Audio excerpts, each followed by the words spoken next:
Shorthand dictation, exercise numbers 122 and 123.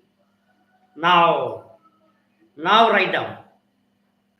We should neither accept any theories nor adopt any views, however valuable and advocates of such may be, except we are convinced that they are authorized and have been tested and attested by those upon whose veracity we can rely, or unless our reason approves of them and we have ample proof that though they may have some defects, their adoption will be valuable to us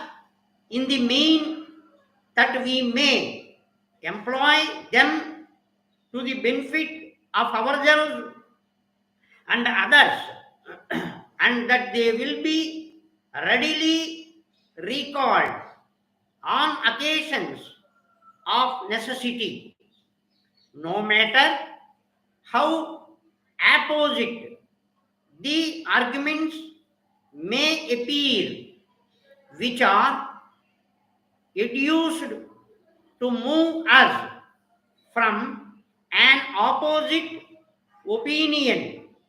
We should be as adamant in the face of any demand upon the feelings which our reason does not sanction. Thus, any attempt to tempt us to foolish actions will only end in the failure of the tempter. We have been endowed with mental faculties far and away above those with which the lower animals are endued, in order that we may protect ourselves from our enemies and may add to our happiness. It is a fact, however, that such is the effect of persuasion upon some persons of weak will, that they become as mere wax in the hands of those who would lure them to ruin.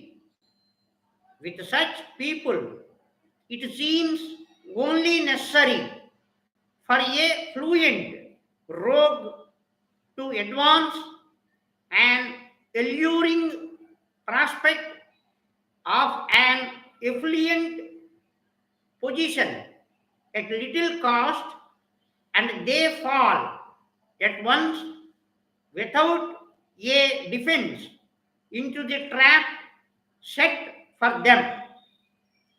Is not this the secret of almost every successful fraud we have heard or read of in any nation?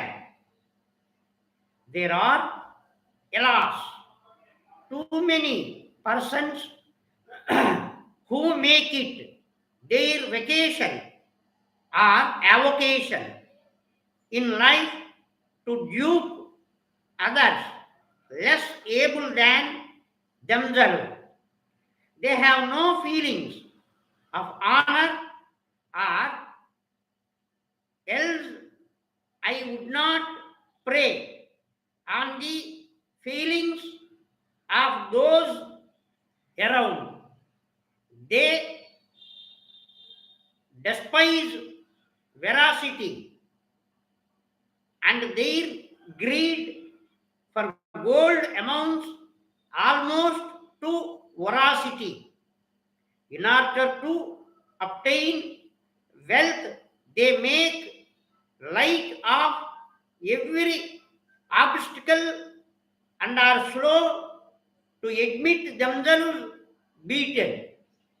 They are averse to honest labor, and yet they spare no pains to become versed in the cunning arts necessary to extract money from their victims and to extricate themselves from the consequences of their illegal actions.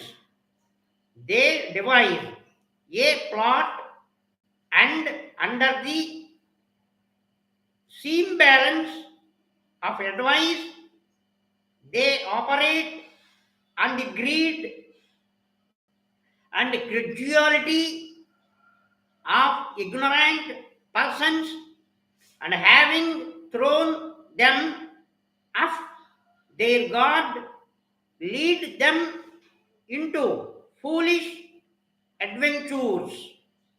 Truly, a fool and his money are easily parted. We should not attach too much importance to a scheme because it is introduced with a flourish of fair words, nor should we touch any speculative affair without first subjecting it to an accurate examination. If we could only examine the annual returns of failures and analyze their causes, we should find that many are attributable to an utter absence of judgment in the conduct of business and an overconfidence in the nicety and honesty of others. That's all. Now write down in English. ఇంకొచ్చింది ఇక్కడ నుంచి మరి వస్తున్నా మరి రాదు మరి ఇందులో పుస్తకం